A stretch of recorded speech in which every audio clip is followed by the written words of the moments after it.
ചിങ്ങക്കനവ് എന്ന ഓണ ആൽബം നിങ്ങൾ ഏറ്റെടുത്തതിലേറെ സന്തോഷമുണ്ട്. എൻ്റെ പ്രിയ സുഹൃത്തും സംഗീത സംവിധായകനുമായ MG ദിൽജിത്ത് ഇതിൻ്റെ ഈണം മൂളിയപ്പോഴേ പെട്ടെന്ന് വന്ന വാക്കാണ് സുഖലാസ്യം. ഏറെ സുഖമുള്ളൊരു വാക്ക്.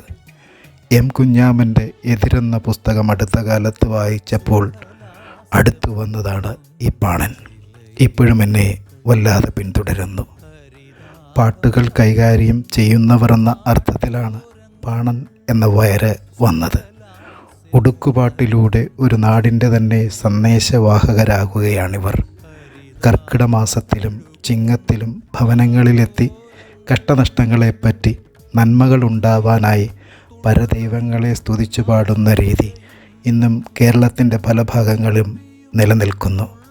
പാണൻ എന്ന വാക്കിന് വിനയം കാണിക്കുന്നവൻ എന്ന അർത്ഥം കൂടിയുണ്ട്. ഒരു ഭിക്ഷാന്തേഹിയായി സഞ്ചരിക്കുന്നവൻ.